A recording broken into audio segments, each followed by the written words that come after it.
Hello, networkers, and happy Monday morning to all of you, and welcome to another hour of the podcast hour with your coach, Molly Crease. I have a special guest with me today. Her name is Shauna-Kaye, and she is an international motivational speaker. She's a coach. She's a number one Amazon best-selling author. She's an attorney at law, and she's also a human services professional. So I'm going to let Shauna-Kaye introduce herself to you and tell you a little bit about herself, and also give you a networking story, and we would start from there. Go ahead, Shauna-Kaye. Hi, good morning, everyone, and thank you so much for having me, Molly. I really appreciate this opportunity. Where do I start? I mean, telling you about myself is such a hard question to answer, as easy as it may sound, because you could pick any facet and talk about it. But what I will say is that for as long as I can remember, I've been passionate about helping people. And so I've always been cognizant of looking for opportunities that will help me to develop my skills and develop myself in order that I'll be of value to other people. So when I hear that question, that's the first thing that comes to mind. I have dabbled in a lot of different things, as you can see from what Molly just said about me. But right now, I am working in the human services field. And so I am able to help a lot of people. And gratefully, I also have the opportunity to participate in a lot of different networking opportunities. And that is really good, actually, because you recognize that in order for you to matriculate through different positions, it is inevitable that you're going to have to interact with other people, and you will meet people, and sometimes you have to intentionally align yourself with other people in order to get to the next level. In terms of my networking story, I have had a lot of different opportunities to network, and they've been beneficial. One of the things that I've realized about networking is that it's a mutually beneficial experience. And in 2017, I joined the LIU Brooklyn Toastmasters Club. And initially, when I went there, my thought process was to develop myself as a speaker, to develop my speaking abilities. However, I realized that Toastmasters turned out to be a great networking ground, because in terms of my story, I have gotten so many different opportunities from being a part of Brooklyn LIU Toastmasters and developing and honing my skills over the years. I've been able to speak at different events because of connections that I've made through this club and people seeing something in me. I was able to give back some of the opportunities volunteer, but that's okay because I was able to impart to people because of the connections I made there. So that's one networking story that I always share, because I meet people all the time who ask me, how did you learn to become a good speaker? How did you develop your speaking skills? And I'm able to point them to Toastmasters. Some of them don't realize that it's not just a place to develop your skills, but also to meet people and grow and help to develop the lives of others as you develop yours. Yes, great story. It's all about networking. It's all about giving, mutually beneficial relationships. So today we are going to be talking about rooms. And no, I know what you're thinking. We're not talking about the locker room, your bedroom, your living room, not that kind of a rooms. So I'm going to let Shauna-Kaye get into it. What are we talking about with rooms? We're talking about the topic is your presence in the room. And I'm going to let Shauna-Kaye take it away to let us know what's up with these rooms. Go ahead, Shauna-Kaye. I find rooms to be such an interesting topic, because a part of networking is being able to find yourself in the right rooms at the right time and making your presence be felt in those rooms. And as a student of leader school with Dr. Matthew Stevenson, one of the things that he reminds us of very often is that the room matters. And who is in the room and how you position yourself in that room also matters. And one of the reasons why sometimes we do not get certain opportunities is because we're not in the right room.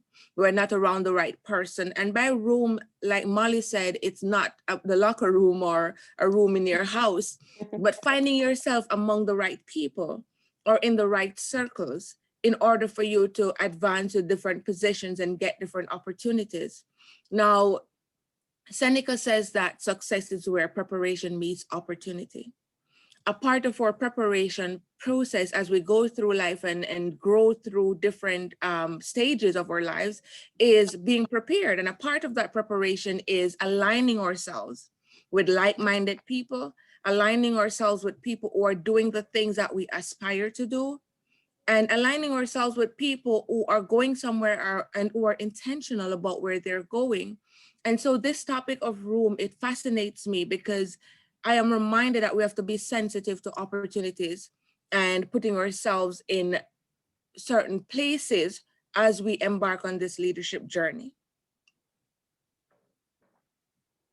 Yes, so we're talking about your presence in the room. So how do you prepare yourself to get in the room, because you don't just open the door and get in. So what preparations are necessary to get you into the room?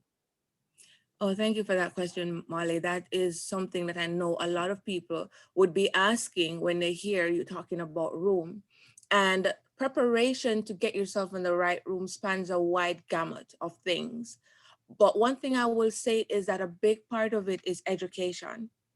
You have to educate yourself about the things that interest you, because it's one thing to get in the room, but even if you are so fortunate to get into a room, if you're not prepared to interact in that room, to basically be able to bounce ideas and share information with the people in that room, if you're not prepared in terms of information that you have honed and that you have garnered for yourself, you're still going to be ineffective.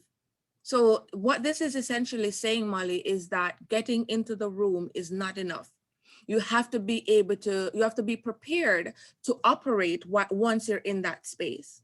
So the preparation, first of all, in terms of getting into the room, is basically acquiring the requisite knowledge in order that people will see you and recognize you as a person of competence, recognize you as a person who is credible because of what they know that you know. How they know this is by putting yourself out there. We're in the age of social media, and gratefully, a lot of those platforms are free. You can put yourself out there without having to pay. So you cannot say the lack of financial resources is an inhibiting factor, because you can put yourself on Facebook or Instagram or Twitter, any one of those platforms, to let people know how you think and let people see what it is that you have to offer. Maybe you're an introvert. A lot of people use that as a reason, and in some instances as an excuse, as to not put themselves out there. But the only way people are going to know if you exist is if you put yourself out there one way or another. Whether you're going to write a blog or make your presence visible in terms of your voice, then you have to find a way to do that. But the bottom line is educating yourself on different subject matters that are of import to you or of interest to you. That's the first step to becoming prepared to get into these rooms. And then another step is being intentional about reaching out to people and understanding the fact that for every 100 people you may reach out to, maybe two of them might get back to you. And that is okay. But you have to let people know that you are interested, because it is highly unlikely that someone is just going to know you exist and come knocking on your door and say, hey, Shauna-Kaye, here's an opportunity, manifest it. It doesn't work like that. A part of preparation is being intentional. Yes. I always talk about being intentional, because you definitely have to be intentional, deliberate, and strategic in your actions. Let's talk about, well, in the United States, I know we're from the Caribbean. I'm from St. Vincent, you're from Jamaica. So the culture and of things is different, and sometimes not so different.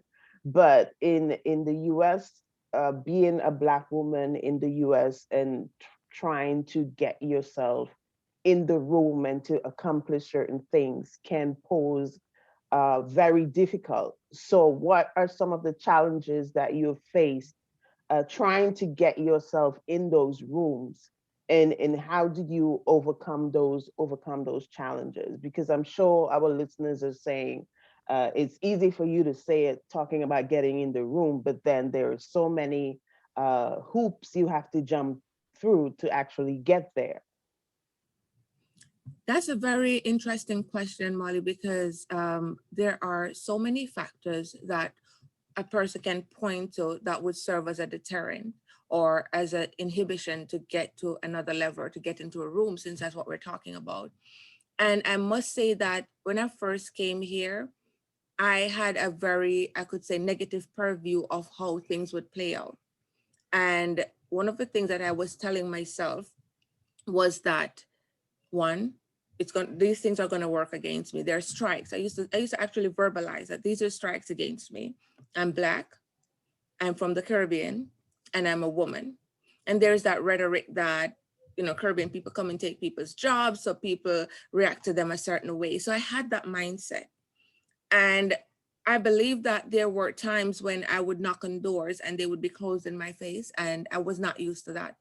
Because coming from Jamaica, I would always pride myself into never being turned away whenever I had an interview. Because up until that time, every door I knocked on for an interview, I would get a call back. And of course, again, like I said before, it takes intentionality and preparation. When I came here, the experience was a little different. And some people who know my story know that even though I came here I graduated law school and I came to America, when you're making that transition, you don't just walk into a law firm and start working. So the first opportunity available to me was to work as a server in a restaurant. Yes, I made good money too, but that's not what we're talking about. I worked as a server and I was there and, I was being, my mind was saying it's time to move on. And I was just there. I was making good money and I felt like I could just stay a little longer until certain things worked out. And I got fired. And in that situation, I felt like I was not dealt with fairly. It was a very unfair situation, which I won't get into the details of it. But I feel like that was one of the challenges I faced. I felt like I didn't have a voice because when I tried to basically justify why I did what I did and why it wasn't justified for them to let me go, they didn't want to hear.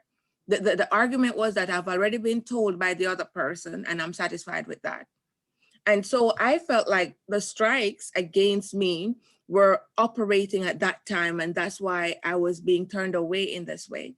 When I left the restaurant, I couldn't find a reasonable job. I ended up working in a nightclub. Me, like I've never even been to a nightclub before, but that's what was available and I took it. But what I have to say, I mean, that's one of the challenges that I can remember right now that I've faced, that I was basically able to attribute to these so-called strikes. But what I will say is that things started to change when I started to change my mindset. I said to myself, you know what?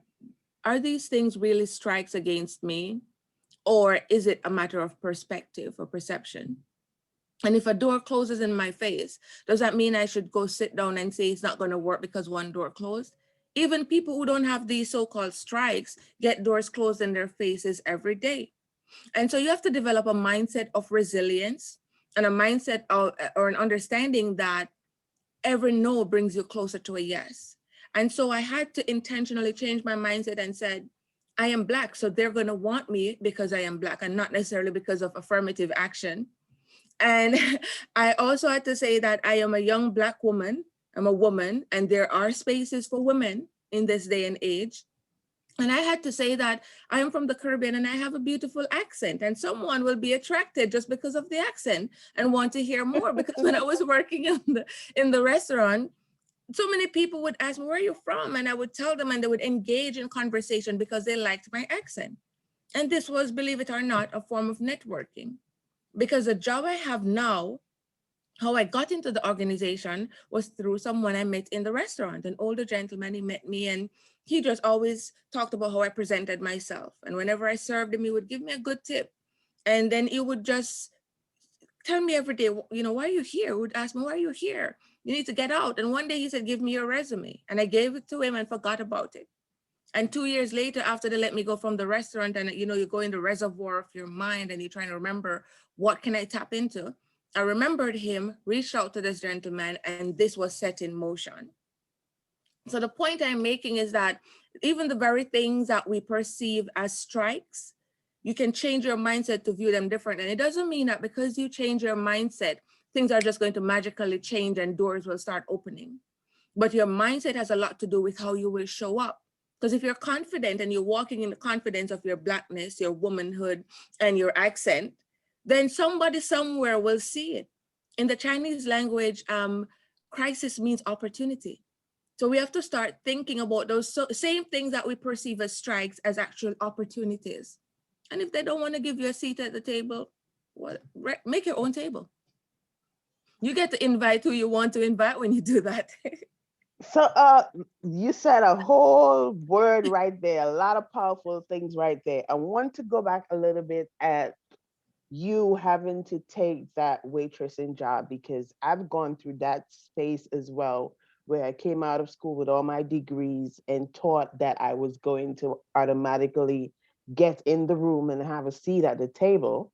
And reality slapped me in the face, and I worked at a shoe store. I remember working in a nightclub as well as a coat check girl, and all those different jobs. But like you said, changing your mindset and looking at these things, you taking those jobs, it kind of, I would say for me personally, it kind of molds me into being the kind of person that I am today. Because I always say in networking, when you're networking with people, you don't discriminate and you don't say, okay, well, I'm too good for this and I'm too good for that, because you never know what you're being prepared for. And so I am so careful not to put things aside or to say, why am I going through this? Because, like you said, when we have that negative mindset, then we are going to remain in that negative space all the time.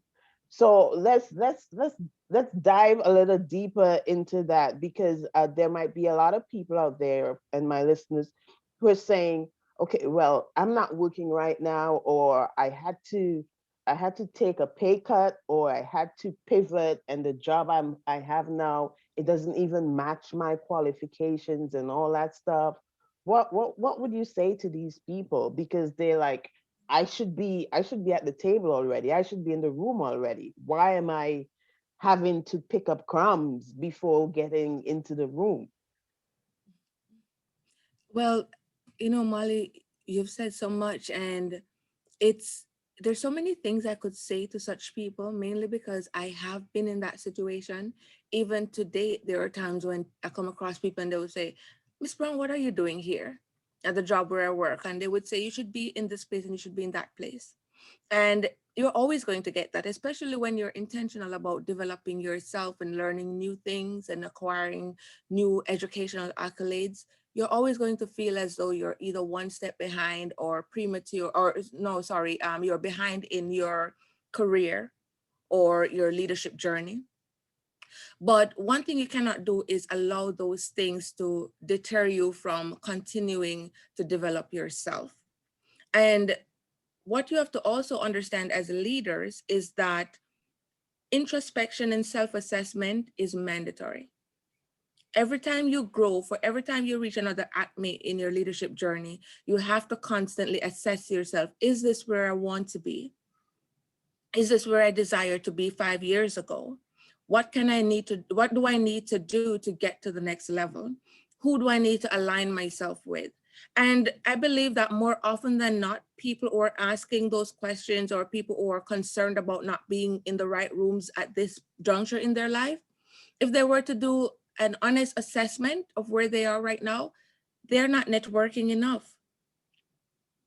And I can say that not in a way that I'm judging them, but in a way that I have come to that juncture in my life so many different times. And when I did that authentic, honest assessment, I realized that my circle was not big enough. I realized that I was not aligning myself with the right people and the like-minded people who can get me to the next level, because we all need people. You understand? We all need other people. We can't do it by ourselves. And a lot of people have that mindset that I need to do it by myself so I can say at the end of it that I'm a self-made leader, I'm a Hmm. self-made millionaire. I believe that the whole self-made thing is so overplayed, and it is such a gross exaggeration of reality. Because even though you may feel like you did it yourself, If someone had to give you a job to make some money to pay for it, you did not do it yourself. An opportunity was created for you. You may have done the work, but somebody created that work for you to do. So the point is that we should get out of the self-made this and the self this, because it is rarely an exercise in egoism and egotistical behavior and mindset. And that's not going to help you. So you have to realize that if you make that honest assessment and you say that you're not in the right room, you're not where you're supposed to be, check your network and see if you're really, if you stretch yourself enough. And networking is not only about aligning yourself with the people who are doing what you want to do or the people in your particular career sphere. You have to network with people from all over and from all levels, because the person who cut your lawn may know somebody who knows somebody. So don't develop a mindset that because you've reached a certain zenith in your leadership life and journey, that your certain people are beneath you. Because your gardener may very well be the gardener for the CEO of the company that you want to get into. And the CEO may respect that gardener that he has had for 20 years. And if he says, hey, I know this lady who is really doing very well and all she needs is a break. And he may say, okay, you can introduce me to her. I can't promise anything. But the point is that you don't disregard anybody. You don't think yourself better than anybody. Value your relationships and do not waste time with people who are not going anywhere. People who are watching other people fulfill their dreams, spending hours on end in front of the television. And I'm not judging, but I'm just saying that you have to align yourself with intentional people, because this is going to expose you to other opportunities. Yeah. Let's talk about that. Surrounding yourself with positive people and with the right people, because as easy as it sounds and as easy as it's we say, there's an art to it and there's a strategy to it. And my grandmother used to say, not everybody that comes into your life is going to stay there. Some people come into your life for a season and then they leave. And you have to be able to recognize who those people are, who are your short-term people and who are your long-term people. So how do you figure that out? How do you go about navigating and realizing that yes, you have to surround yourself with those people. You have to build your tribe. But how do you decipher that these people that are short-term and these people that are long-term? Okay, so it's not always easy to decipher who is short term and who is long term, even though that is a practical thing to do. You realize that sometimes you spend so much time with somebody who you think this relationship or this connection was going somewhere. And then you start beating yourself up at the end of it because you feel like you wasted so much time. So there's not always a clear cut thing. But one thing that always resonates with me and I always remember is that I believe it was Jack Canfield who wrote Chicken Soup for the Soul. He says that success leaves clues. And so as you're looking to develop yourself in your particular career field or profession, you're looking at people who have done what you want to do, or people who are doing and doing well what it is that you want to do. And so because success leaves clues, it behooves you to try to align yourself with such people. And as you align yourself with different people, sometimes as you develop that relationship, you realize that it is not what I thought it was. You have to be willing and ready to get up and move away from those situations. So I think that one of the major ways to be able to decipher who is there for the short term and who is there for the long term is that constant assessment of who you're around. And I don't necessarily mean overt assessment, but when you go back home and you sit down to sort of go over your day and plan for the next day, you have to really be able to compartmentalize and look how these people are impacting your life. And not in a selfish way, like as a taker, because it's not, networking is not about taking all the time. It's about striking that balance. It's exchange of information. But if you are with these people who are always coming to you for answers, it's good that people will feel you're credible enough to come to you for answers, but it's going to be draining after a while. You understand? If you're the smartest one in your group or in the room, find a new room. Simon. Yeah, you have outgrown that room. So Yes. that's one of the ways to sort of analyze these people in your life to see if it's time to move on. That's one way to separate the short term from the long term. You're not learning anything from these people. You're not growing from these relationships anymore. They're draining you. Negative, non-affirming relationships will drain you. You're there talking to them every day, and all they want to do is talk about other people and things that will not advance neither you nor them. This is a way to pull yourself away from those people, because maybe in the beginning things were going well and they talked a good talk, but now you're realizing that, okay, I've outgrown this relationship and I need to look for other circles to find myself in. So I think that the bottom line is that constant assessment. Yes, most definitely. Another thing too is that I remember someone said, if you want to be rich, surround yourself with rich people and find out how they did it, and what happened. A lot of times too, we want to get to point A before conquering point B. Mhm. And so you can't jump the gun. As some of us, we want to cheat, we want to get there and not work for it, not go down in the trenches for it. A lot of times you see, you admire these people that you want to be like, or you want to be in the same field or genre as they are, and you look at it and you're like, I can do that. But sit down and listen to these people's stories and hear what they actually went through to actually get to that point where they are in their career and in their professional lives, and you will realize that they had to work really hard for it. I always talk about the process of a diamond. When you look Mhm. at that process before it's even a shining, sparkling diamond that you want to put it in a ring or in a chain or whatever you want to do with it doesn't look like that at all. It looks ugly, it's filthy. There's a lot of different stages and steps it has to go through before it gets to that diamond stage. And so a lot of times we don't want to go through those stages, and we want to just be successful right away without actually taking the steps to get there to that success. Yes. Another thing I wanted to ask, is money a factor in getting into the room? Oh, yes. Money is a factor. Money is a huge factor in getting into the rooms. But as you view money as a factor, you also have to tie that in again with mindset. I say this because I grew up in a household where I had a mother who didn't even realize it, and I didn't realize it growing up, but I certainly do now. She had a mindset of lack. And it's not because she was a bad person. This was probably just based on culture and upbringing. And because we grew up very poor, anytime you went to her to ask her about anything that would cost money, her first response would be, I don't have it. But then I would watch that same mother do everything in her power to try to make it happen. But that was always her first reaction, because you cannot readily see the resources in front of your eyes that you can tap into. And so an opportunity may come and you just write it off because you don't have the resources for yourself right now to do it. And so from that mindset, money is a factor. But there are people like Robert Kiyosaki who believe in using other people's money. They call it OPM. So even though you may not have the money, depending on your credit or depending on your circle, again, there may very well be other people who are so invested or so vested in your idea that they're willing to invest in you. But outside of that, failing all of that, people who know me know that I'm an avid reader, and I'm going to recommend books because books have been my mentors and coaches for such a long time.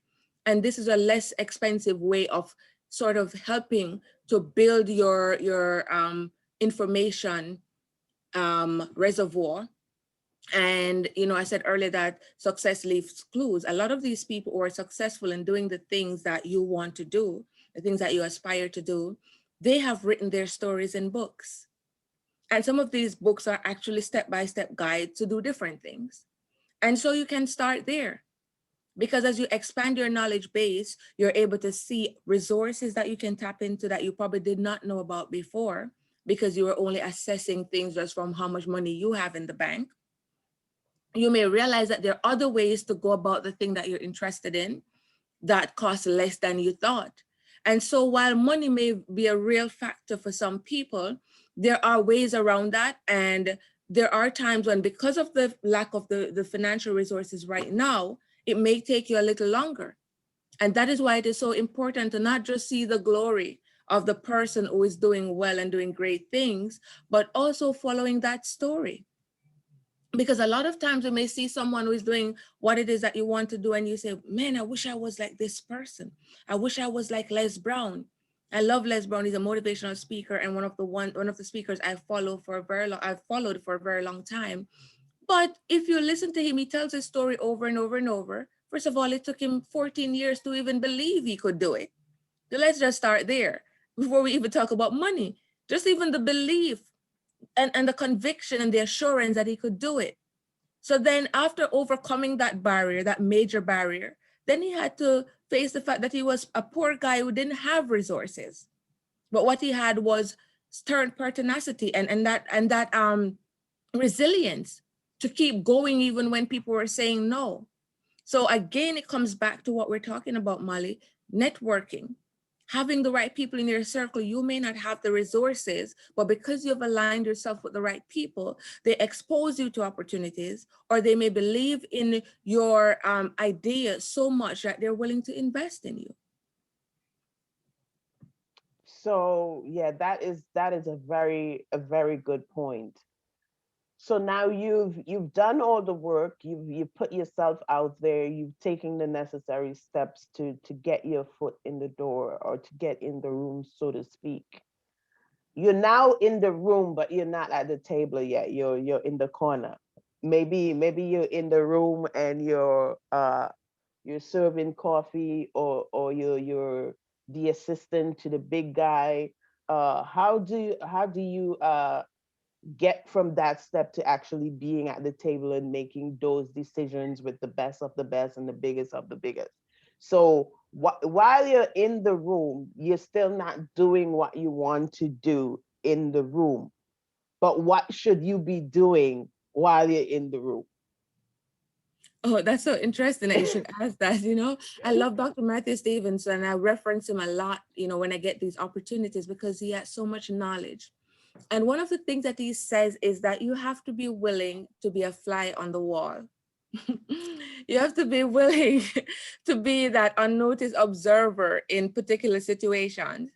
And so even though you may be in the room, but you're not in there in that capacity to be able to even approach that table or approach a person that you want to talk to.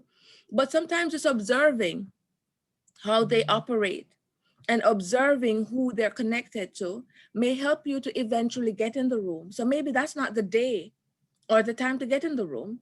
Maybe being a fly on the wall will help you to garner the knowledge. And I referenced education earlier. It's not necessarily formal education, like going to school and getting a certificate or getting a degree. That's important, of course.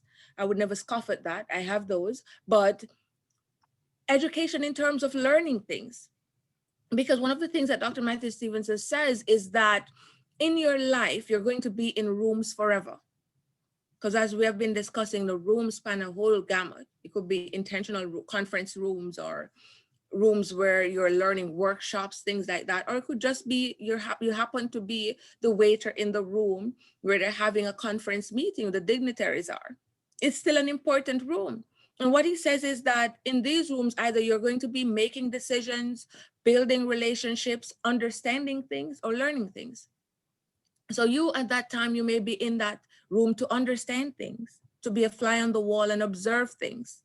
But as you observe how things operate, you're not going to just take what you learn and just sit down and say, oh, well, this is not, these people are about out of my league, or they're above me. I'll never be able to interact with them. But take what you learn and use that to inform how you proceed. Sometimes you have to be bold enough to follow, to walk up to that person and say hello. And they may brush you off, or they may actually give you the time of day, give you a minute or two to say something and make your pitch.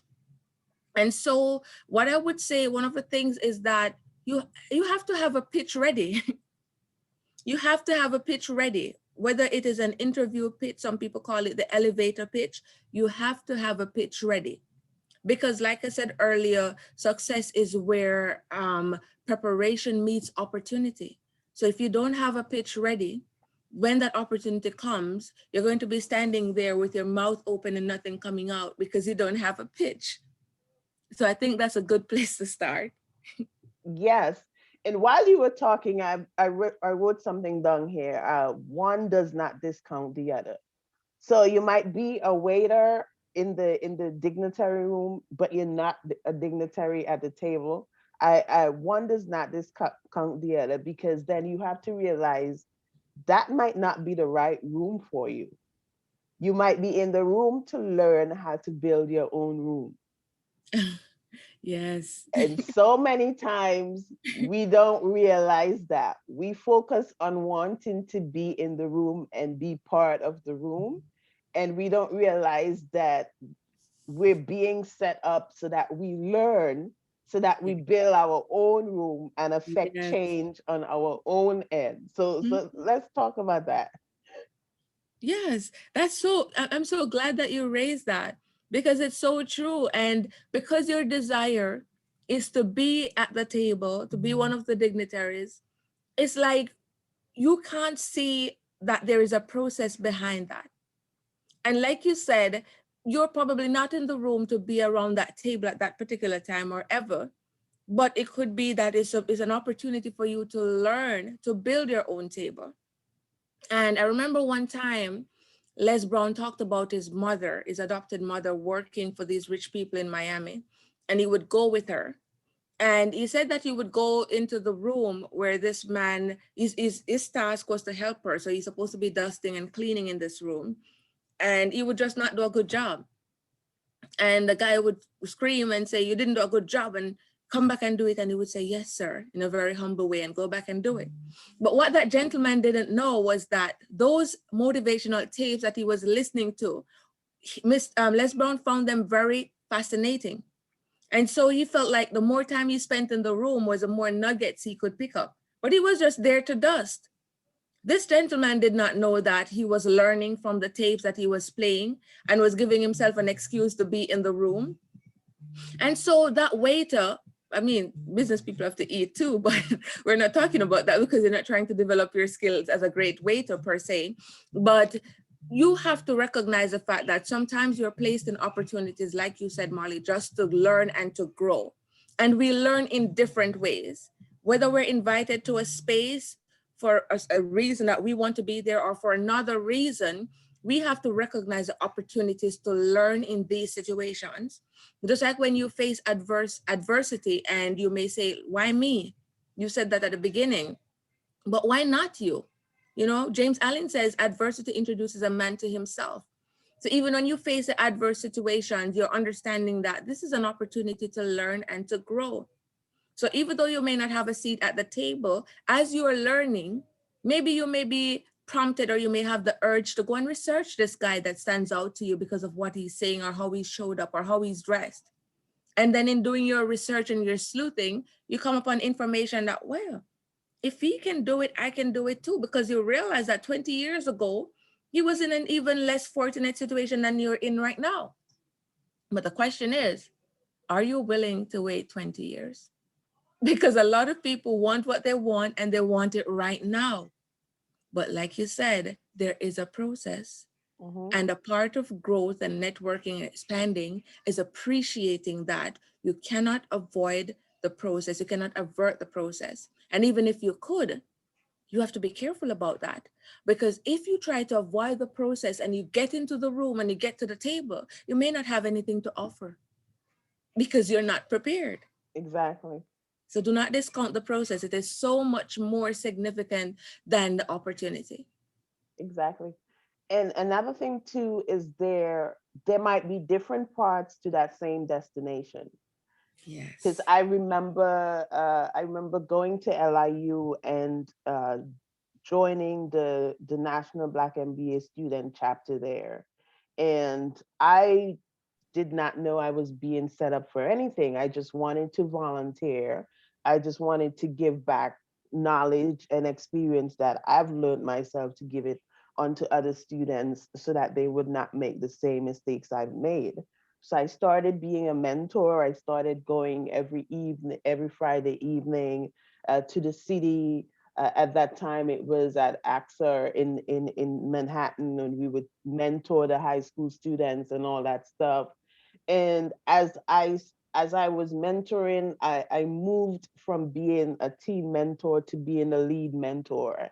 And from being that lead mentor, uh, you started to affect lives, and you would see that these kids that you're mentoring, the strides that they've made from the inception of the program to the end of the program. And that alone would give me a good feeling. It would make me feel like, okay, I'm doing something right, I'm doing something. Never did I taught from me doing that, and from me doing that deliberate work, and having the passion to affect other people's lives and stuff, that it would propel me into a position to be the director for that very same program that I joined as a mentor. And Wow. then also to be on the actual board of the National Black MBA New York chapter, which means I'm in the room now to make decisions with the president and all that stuff. So I give that example to say this: there are different parts to getting your foot and to getting your seat at the table and being in the room.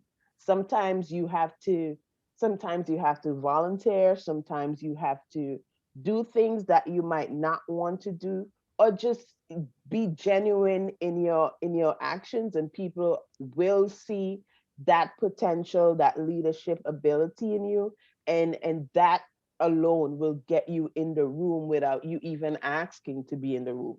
Because I was not asking to be in the room. I just knew that I was going to mentor and to change some lives, and so automatically, by me doing those actions, it got me in the room. Yes. There are different paths to take, and you can't be afraid to, when that opportunity presents itself, to take that opportunity. And it's all about seeing it as well, and it goes back to mindset, because if you're Hmm. still in that negative space, then you're not going to realize the opportunity that's right in front of you to take advantage of it. That's true. That is so true. um so I'm in the room. I'm in the room. I'm not waitressing or anything, but I'm in the room. I'm sitting at the table, and it's time for this decision making. It's time for me to show them who I am. How do I do that? Well, there's so many ways to do that, you know? One of the things is that you cannot chicken out, but understand that before you even got there, you have done your homework. That's what got you there. You prepared. So now you're at the right place. Again, mindset kicks in. Do you believe you belong there? Because if you don't believe you belong in the room, you cannot show up in your best self because you don't believe you belong there. And that can be an issue as well. So as we're seeking all these opportunities and seeking to get into these different rooms, first of all, you have to develop a mindset that you belong and that what you have to offer is valid. I remember a student reached out to me earlier this week, and one of the things that she says that she struggles with is that when she has to present, and this is a master's student, when she has to present, she feels so afraid and she freezes up because she feels like she's not smart enough, or that the people in the room know more than she does. So she doesn't believe that her contribution is valid. And she wanted some help with that. And I said to her, first of all, you have to recognize the fact that people are people. And it is okay to not know, but don't say you don't know. Say, may I get back to you on that? And I gave her some pointers. But one of the things I told her was this: you may think they know more than you, but what I've found in my own life is that sometimes they don't know as much as I think they do. And they may know more than you on this subject. But when it comes to the art of tying a shoe, if there's such an art, nobody could do it like you. So you are always going to be more knowledgeable than someone in a particular situation, but you have to be able to recognize what it is that you need to know.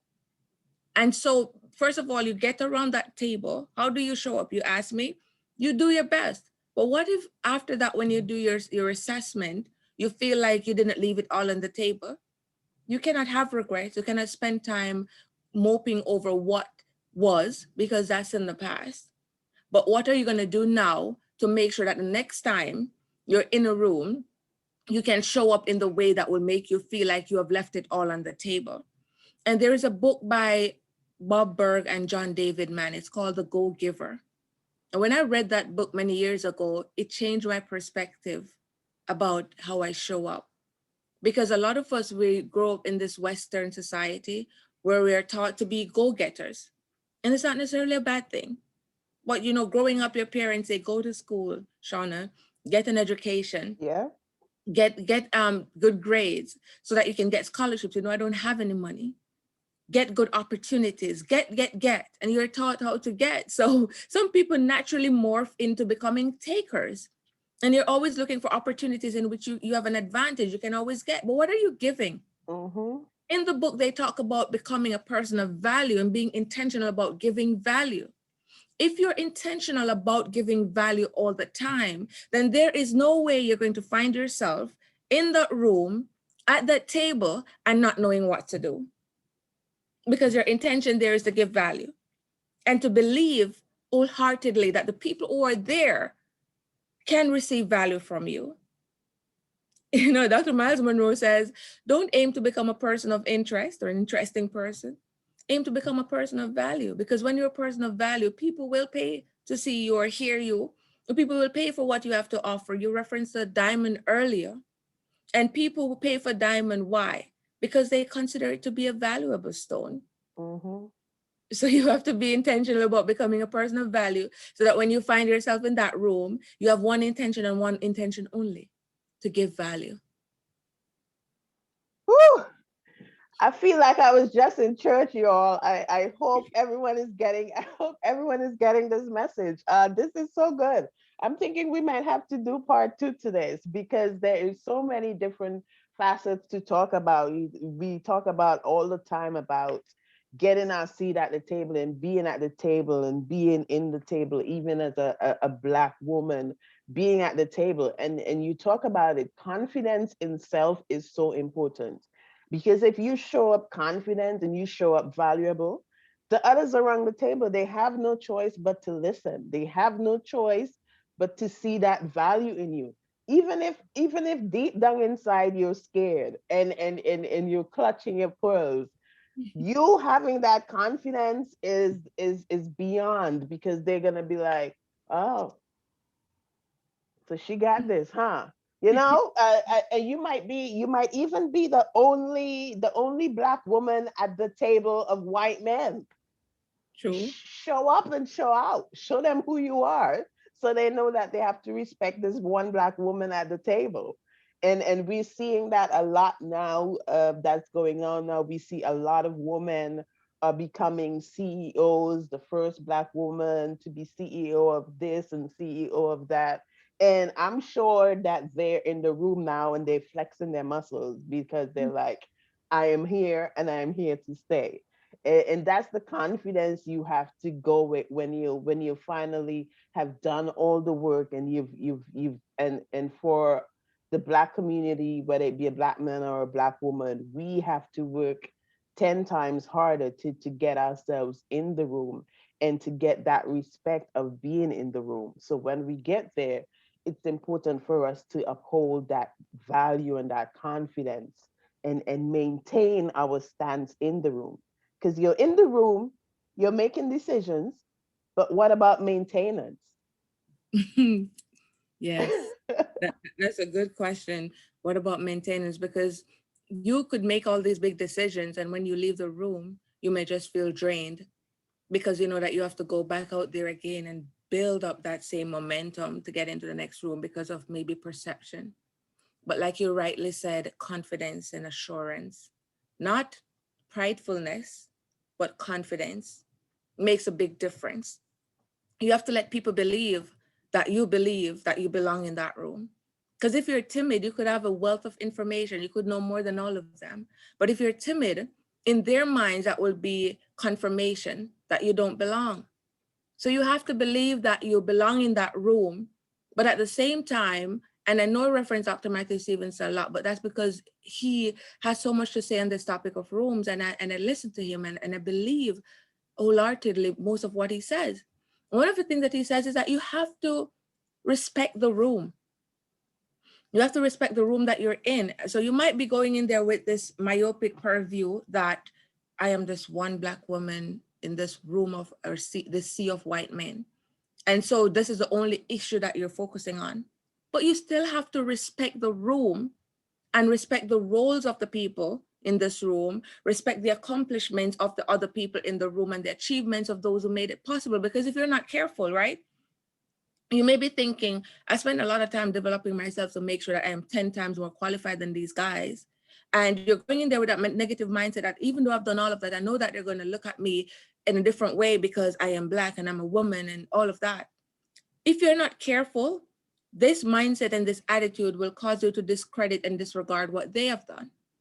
Because they may have done some things too to get to that room and to rightfully earn their seat at the table. So what if they haven't done as much as you have done? That's a reality that we have faced time and time again.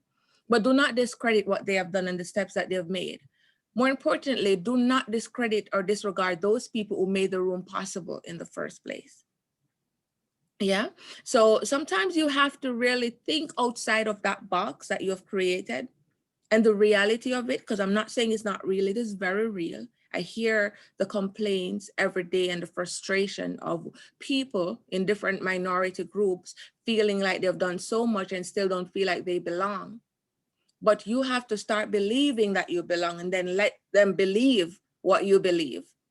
You understand? Because sometimes you are your own worst enemy, because now you have done talk about this thing so many times and to the point where it's now ingrained in your subconscious that you approach every situation believing that I am approaching this at a disadvantage because of how I'm perceived for my skin color, my race, the way I speak, etc.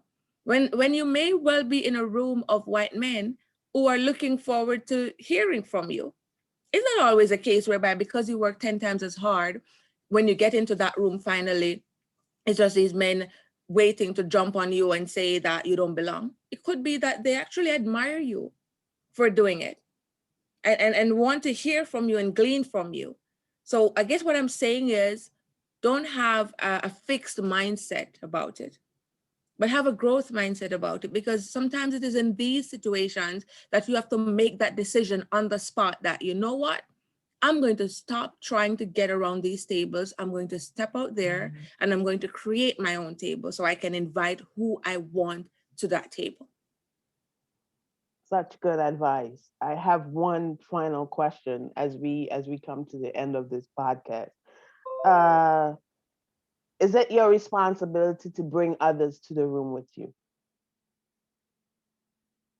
Wow, great question. Well, I think that depends.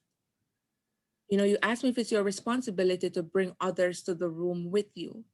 And I would have to say that there are instances when, yes, it is your responsibility. And I can go back to where I said that the information that you have, right, that you have garnered, the schooling that you have acquired over these years, make no mistake about it, it is not for you. You don't gain knowledge so that you can have one up on the person beside you to say, oh, I'm smarter, I know more than you do. So what? Who cares? You understand? We came here to serve other people. We came here to invest in other people.